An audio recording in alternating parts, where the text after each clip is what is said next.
மேலறை தியானம் ஆகஸ்ட் மாதம் 9ஆம் திகதி ஞாயிற்றுக்கிழமை 2026ஆம் ஆண்டு. எழுதியிருப்பவர் நசோமி மட்சுனகா, சீபா ஆட்சி பகுதி, ஜப்பான். தலைப்பு: நாம் எங்கிருந்தாலும். வாசிக்க வேண்டிய வேத பகுதி ஏசாயா 41ஆம் அதிகாரம் 8ஆம் வசனம் தொடங்கி 16ஆம் வசனம் வரை. இன்றைய நாளுக்குரிய தியான வசனம் ஏசாயா 41ஆம் அதிகாரம் 10ஆம் வசனம்.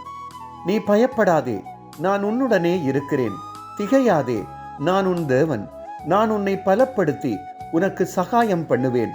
என் நீதியின் வலது கரத்தினால் உன்னை தாங்குவேன். ஒரு ஞாயிற்றுக்கிழமை நான் வேலைக்கு போக வேண்டியிருந்ததால் ஆலயத்துக்கு போக முடியவில்லையே என்று மனவருத்தப்பட்ட நேரத்தில் இன்றைய மகுட வாக்கியம் நினைவுக்கு வந்தது. வேலை நிமித்தமாக ஆலயத்துக்கு போய் ஆராதனையில் பங்கு பெற்ற முடியாவிட்டாலும் கடவுள் என்னுடன் இருக்கிறார் என்று உணரச் செய்தது.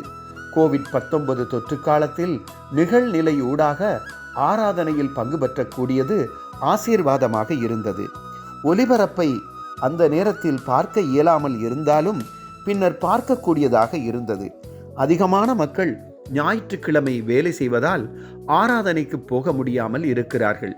மற்றவர்கள் வயது, மூப்பு, சுகஈனம் அல்லது தவிர்க்க முடியாத பொறுப்புகள் போன்றவற்றால் போக முடியாமல் இருக்கிறார்கள். விஞ்ஞான தொழில்நுட்பம் உண்மையாக ஆராதனையில் பங்கு பெற்றுவது போல செய்கிறது. ஆலயத்துக்கு நேரடியாக போக முடியாதவர்களுக்கு இது உதவியாக இருப்பது மகிழ்ச்சிக்குரிய விடயமாகும்.